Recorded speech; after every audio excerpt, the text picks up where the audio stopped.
So it's been 42 years, 9 movies in total, and we reached the end of the Skywalker Saga. Now what did I think of Episode 9, The Rise of Skywalker? Well, I feel whatever I might say in this video, whether I loved it or hated it, I'm still going to receive backlash and some insults for it. So I'm ready. And that's the world we live in today, where your opinion, if it's not with the majority, then I guess you're just wrong.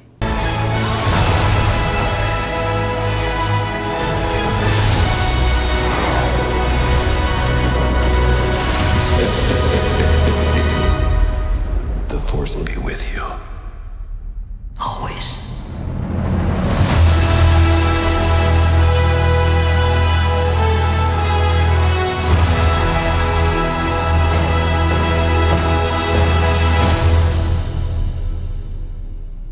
What's up guys, welcome back to my channel. So this is at the end of the Skywalker Saga, this new trilogy from Star Wars, 42 years in the making since A New Hope was first released in 1977. So a lot of people have been anticipating the conclusion of this saga. Whether you loved or hated the films that Disney has created for Star Wars, people were still curious to see how this saga would end. And it's unfortunate we've had a lot of divisive crowd throughout the last few movies about whether you loved it or hated it. You would get insults either way. I see it all over social media. And it's kind of ridiculous because in the end, movies are just made to entertain. Yes, you have to have a good quality storyline, a production, all that, but if you love the movie, you shouldn't be insulted for it. But nonetheless, I'm just telling you my thoughts of this movie.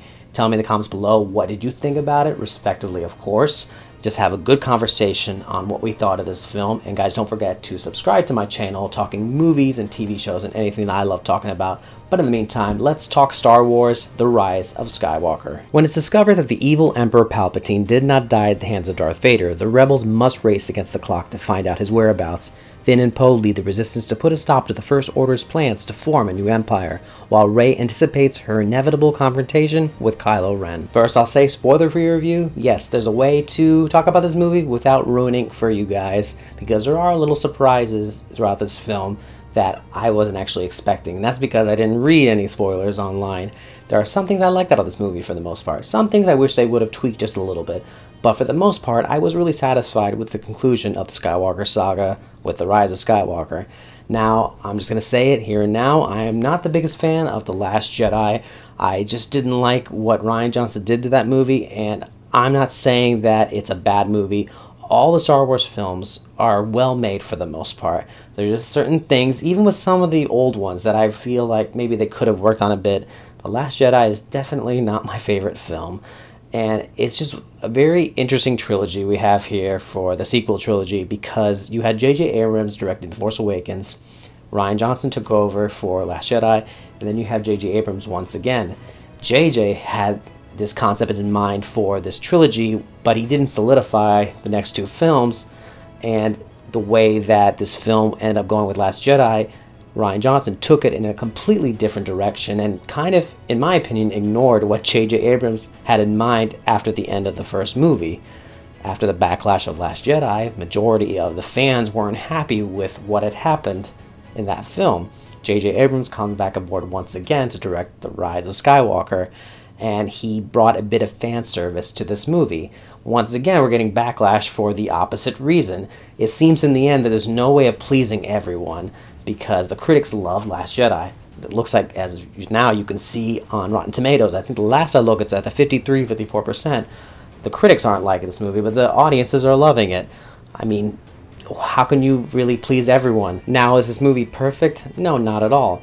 But some of the other Star Wars movies weren't perfect either. Now with this story, the way it plays out is a bit different compared to the other movies.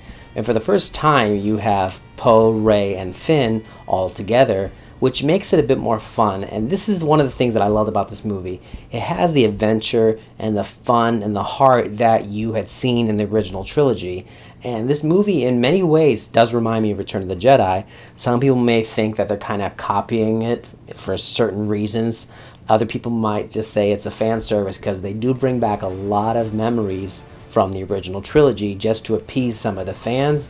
Now, whether that's true or not, it still had an effect on myself, because I was at the point where I was willing to accept these new characters, because for the most part you are with those three that we have seen since the beginning of this trilogy, but there's still a lot of fan service that you're willing to appreciate from the older films, so you get a bit of both. And with these characters, I really had more respect, and I kind of liked them more by watching this movie, because when I first saw The Force Awakens, I only cared more about seeing Han, Luke, and Leia. I didn't care for Rey, Poe, and Finn. I didn't really care for them as much, but now, I mean, after seeing this movie, I kind of respect their characters a bit more. And since we're mentioning characters, I have to mention Carrie Fisher and Billy Dee Williams, two characters that we had seen in the original trilogy, and of course Carrie Fisher we had seen in the previous two movies. As you all know, she had passed away in 2016, and the footage that they used in this film was primarily from The Force Awakens. Now, from what I was told before I saw the movie, was that she was in the movie quite a bit. Not necessarily true. She was in a few scenes at the beginning, and you don't see her again till sometimes towards the end of the film. But the way she was put into this film, I thought it was seamless.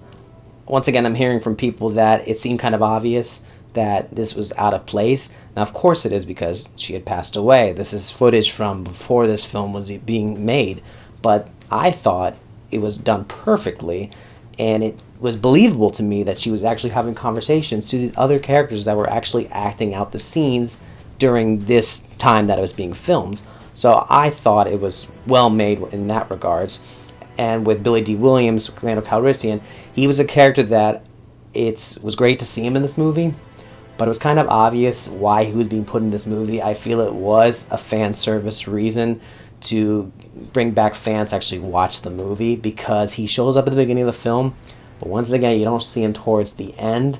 And even though I loved the fact that he was in this movie, it felt that if he happened to be in this film, if they didn't ask him to be a part of it, I don't think it would have made a really big difference. A lot does go on in this film other than the characters. You have different characters showing up, different plots going on, and it's fun to watch it all. I mean, that's one thing I will admit about the storyline. With the storyline of the characters, a lot happens at a quick amount of time, and this movie is over 2 hours, and you're concluding a trilogy, you're concluding a 9-part saga here. So there's so much packed in this film, but I mean, I had fun with it, with everything that was happening. It just felt like a fun time, because you had already established the main characters in Force Awakens. You had challenged most of them in Last Jedi. Here, I feel that they were just having fun with the characters and attempting to give nearly all these characters a proper send-off. But I mean, I just think they could have told a bit more, because I did want to know more. I was intrigued by the entire movie, and that's another thing. Last Jedi, I felt there were a lot of boring parts in Last Jedi, and I never try to associate the word boring with Star Wars, because one way or another, I find something in each Star Wars film that I really liked. Last Jedi, yes, there's certain things that I liked in that movie, but there are some moments in that film that I was really bored watching, and almost tempted to fast forward to, because they're just moments I just didn't care for. With Rise of Skywalker, I'm just going to admit now, I didn't find barely any moments that I was bored in. I just wanted to keep knowing what was happening, especially with Rey's journey. That's what really intrigued me the most, because I wanted to see what her outcome would be. And the story may not have been perfect, but everything else visually was incredible. The cinematography was good, just as the other two movies were. Production design was top-notch, and the score by John Williams, I love his music, and when he scores Star Wars, this is his 9th film doing it, and he always manages to do something a little bit different every single time without repeating the same Star Wars theme. And this is going to be his last score for a Star Wars film, so I'm hoping he gets the nomination for this. I did like the music that he did differently for this movie, but just everything played out to my liking. I'm hoping that people just sit back and enjoy it. Don't judge it too hard. Just be open and just enjoy it. It's Star Wars. I mean, this is an event. This is not just a movie that you just want to critique and say what was wrong with it. I mean, just have fun with it. I mean, bring your kids, bring your friends, and just have a good time. But once again, guys, tell me what you thought about this movie in the comments below. Thank you for hearing my thoughts on it, and I hope you enjoyed what I had to say about it. Just go and enjoy Star Wars. It's just worth it just to go into the theaters having a good time.